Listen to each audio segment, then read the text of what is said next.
the Empire State Building. Z100.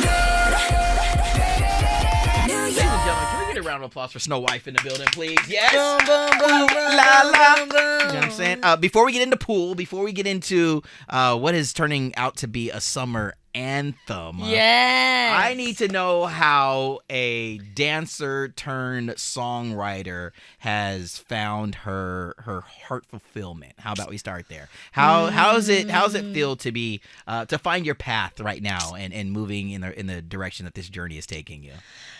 Well, I never expected to be an artist, which Yeah. is really interesting. So my whole life, I was planning on being a professional dancer. Straight up. I went to Pace. Yeah, that's what I was saying. Shout out to Pace. Yeah, right shout around out the to corner Pace. here, yeah. I went to Pace for commercial dance for a year, Dope. and then I moved to LA to pursue commercial dance. Yeah.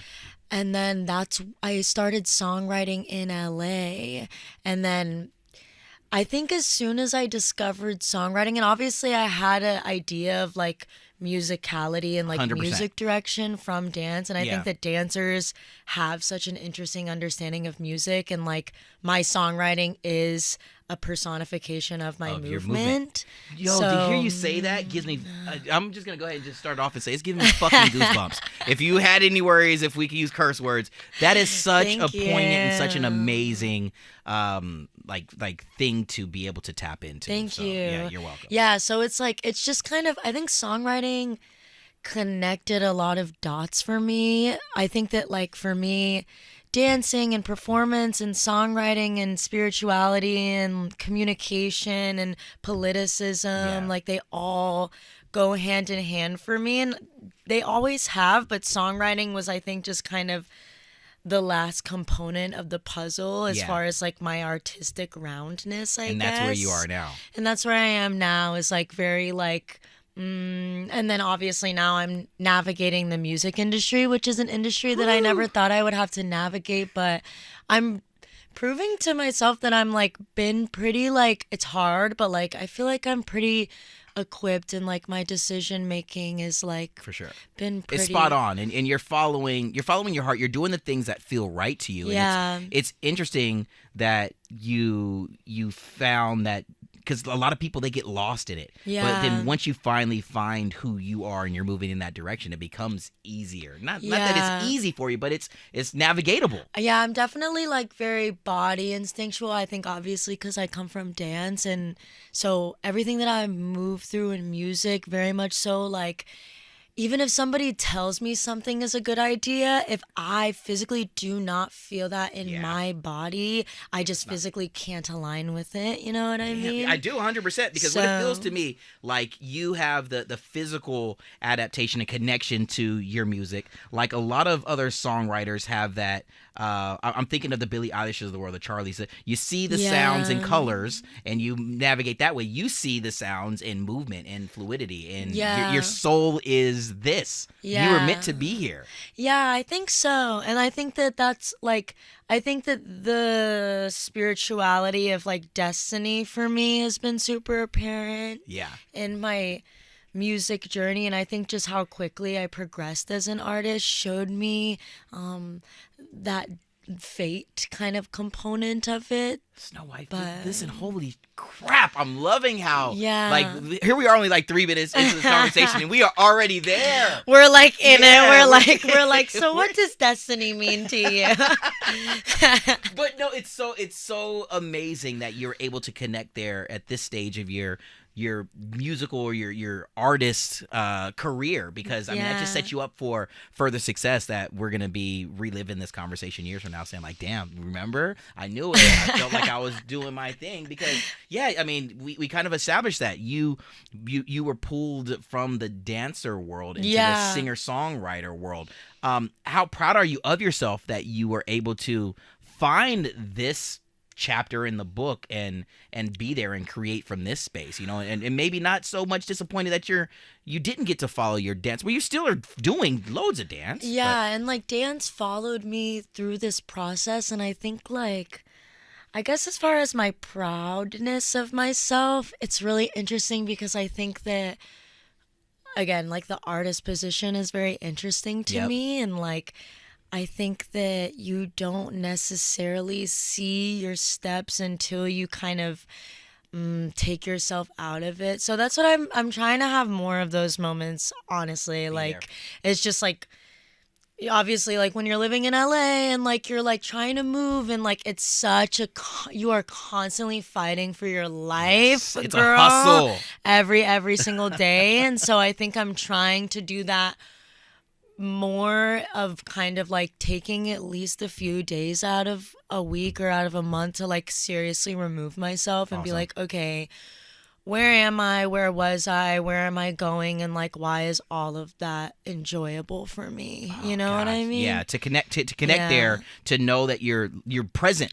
I think that's what it is. To be present in the time, in the space, in the moment that you are. Whether it is you're present in that hustle and that grind to create, but also when you're stepping away from it, to know what those emotions feel like when you're just kicking back and chilling. And you know what I mean? Like you got to. Because the artist experience is like. It's emotional. Like it's emotional in all directions. Like it's emotional on a high, like positive level. It's emotional on a negative level. It's emotional.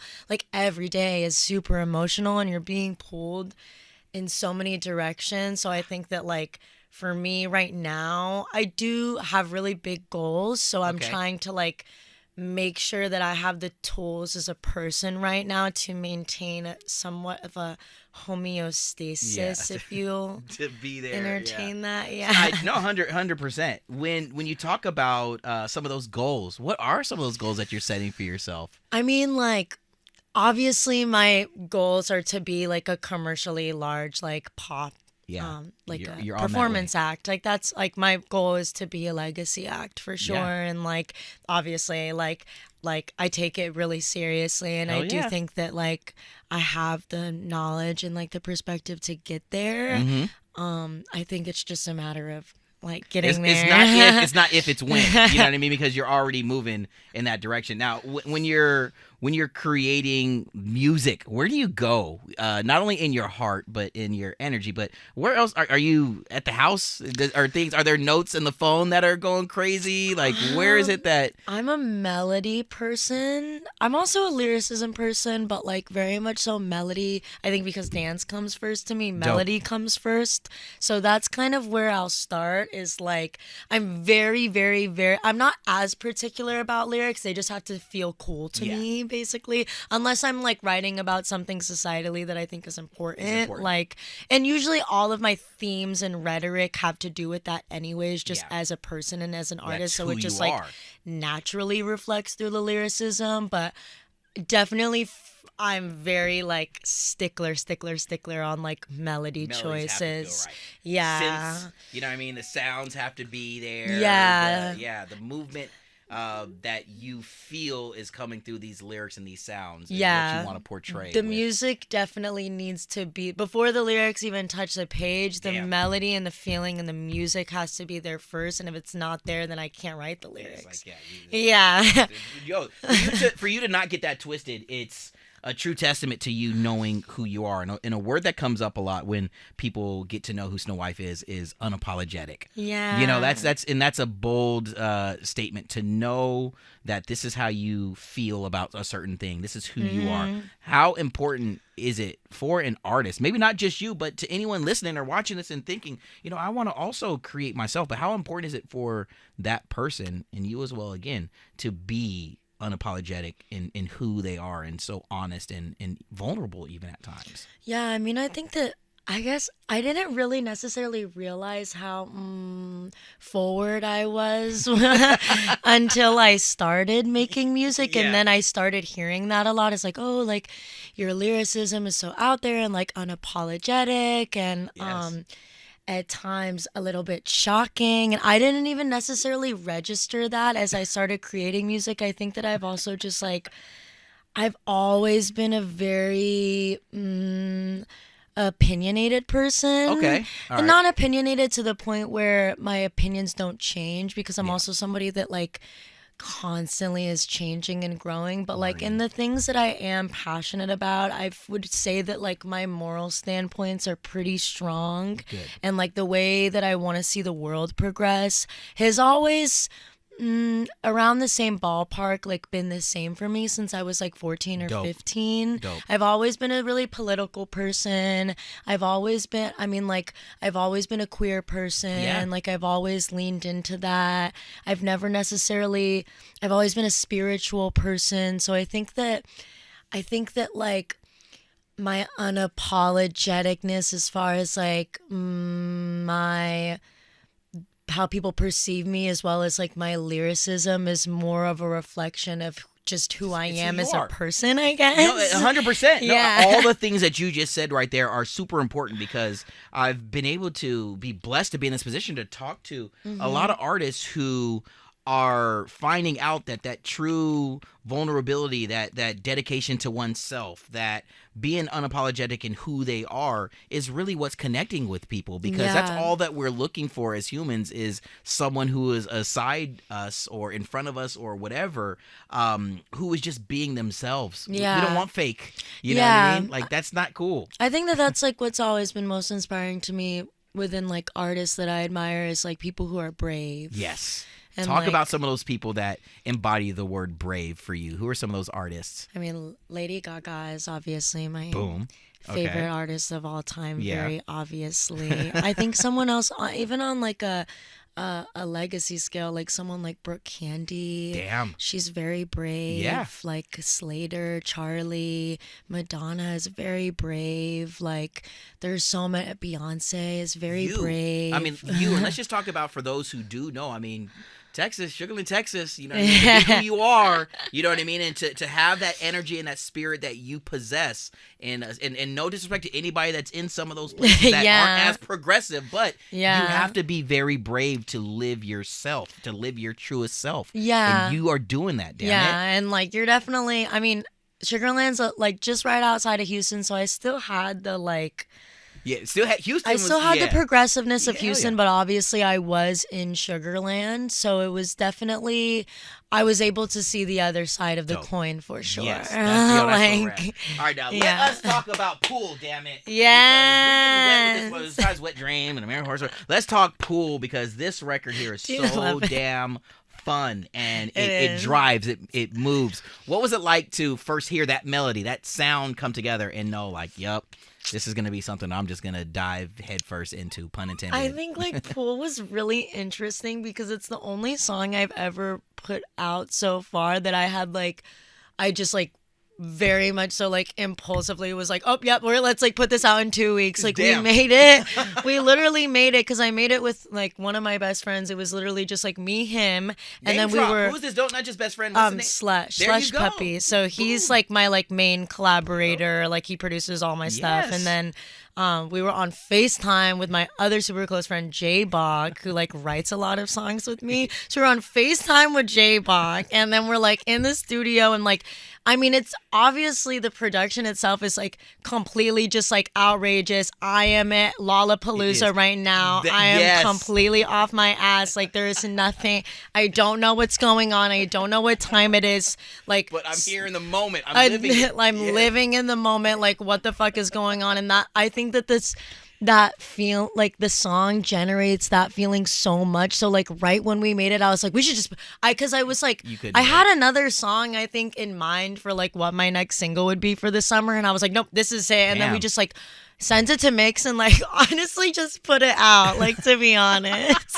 Were you scared in that moment? Were you thinking like, damn, or you were just trusting the process that that's what this song felt like for you? It just felt right for Yeah, I it. think that all of my songs that I end up like letting exist on my Spotify, like I just feel that it's just, regardless of the way that it does, Yeah. like I'm happy it exists. You know what I Yes. mean? Like that's how I feel with like, that's how I try to go about like all of my releases. Is like, regardless of the way this performs, like whether it gets 100,000 streams or 60 million streams, like do I feel like it belongs like on in the history of me? You know what I mean? Like, and I'm like, yeah, like It I does. want people to like for like pool to be a representation of snow. Now, as you see the world, I mean, obviously, social media is it's a big part of our world and our lives now. As you see so many people replicate dances, create their own, use the sound.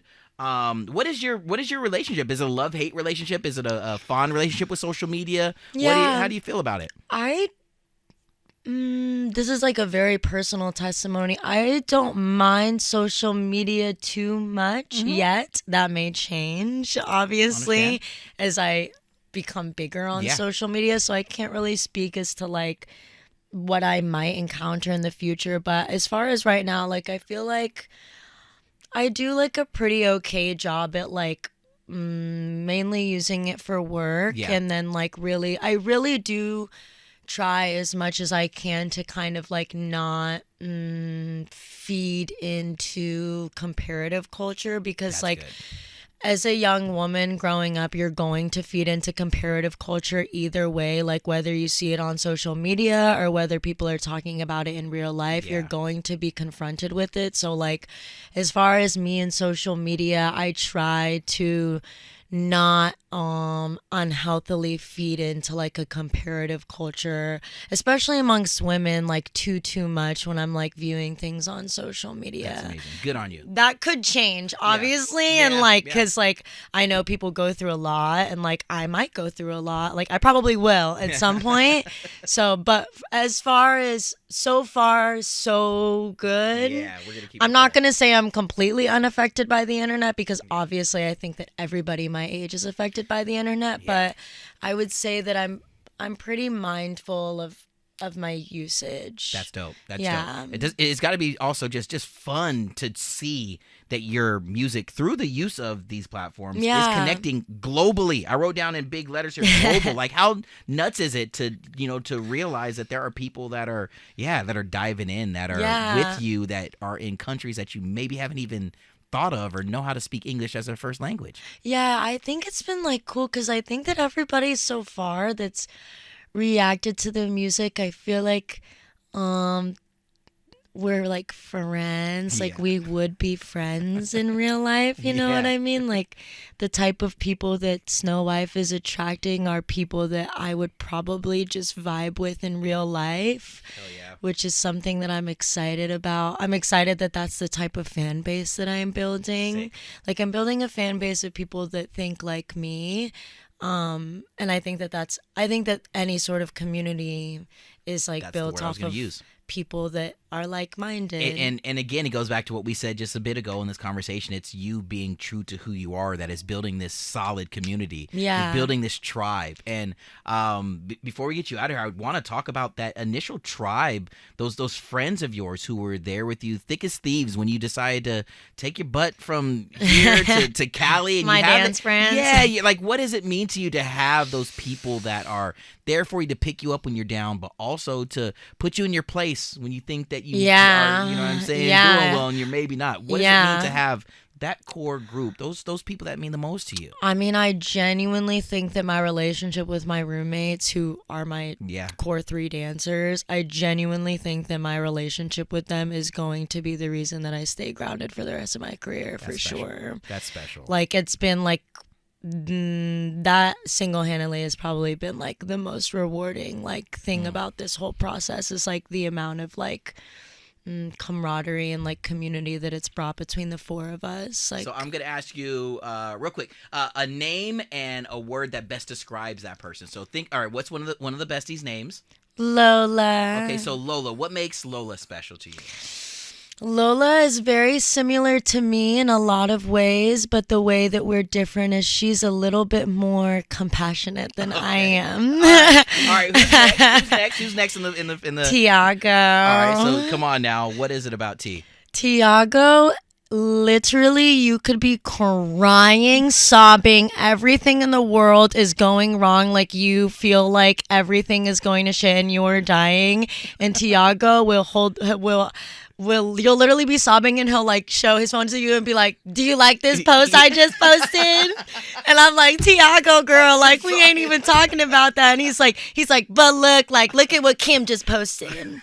doesn't she look good? And I'm like, yes, Tiago. Yes, all You know, right. those type of friends that no matter what, they're just gonna make you laugh. Yes, you need that energy. And then Pookie Miles. yes.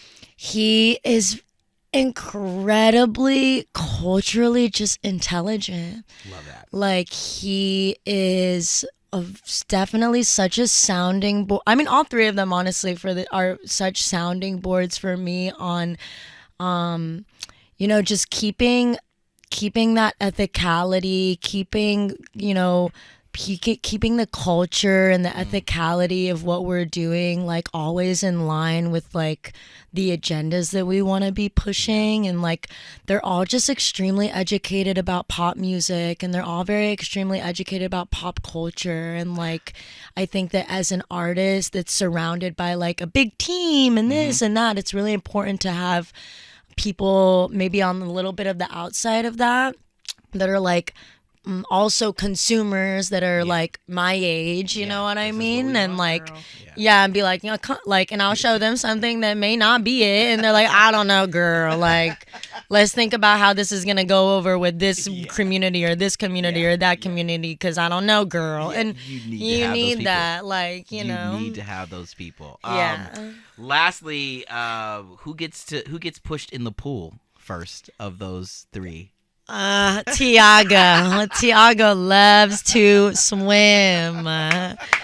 He loves to swim and get his head underwater. I feel like there's a lot that's going into that answer there that only you and Tiago know about. But Tiago's a Miami that. boy. I love that. No, Yeah. the energy that I'm receiving from you, getting that this is our first time sitting down. It's like damn, I want to be a part of this friend group. I want to make sure that I am there riding with you. That's why, I mean, it was a first listen to this record that I was like, this gets my Maxwell approved stamp like real quick. I'm letting the world know and doing my part to say, Thank you. This is the kind of energy that that needs to be, gosh, man, this needs to be heard, felt, tasted, touched. All those things that you are so truly special. And it's cool as hell to know that what I heard through the speakers matches what I get to see here in real thank life. you. That So means when this collaboration happens with maybe Gaga one day or Britney one day, who is a dream collab, by the way? Let's go ahead and throw that out there real quick. Who is a dream collab? I really want to collab with Doechii, obviously. Yo, let's go. I think that she's really sick. Yes. And then obviously like if Lady Gaga even like spoke to me ever, like I'd probably like sob for the rest of my life. So Well, I'll tell you, these letters and these numbers that you see on these TVs in studio, you are a part of the family, just like she is a part of the Z100 family. So it near might happen. I don't know, like I actually generally don't know. If I like think about her for more than like 10 minutes, I will start crying. Like, all right, I don't know how I'm gonna react. I don't want to bring the tears out because it's too damn hot for any type of, sobbery here with this humidity we have here in New York City right now. But Snow, I gotta say, love, this is like, this is really truly something special that was meant to happen that I didn't know was meant to happen. And to have this kind of vibe be what we got here in the studio. You got a friend for life, damn it. Yes, we're locked in. We're locked in. One time for Snow Wife here in the Z100 studios, boom, fam. boom, boom, boom. From the top of the Empire State Building,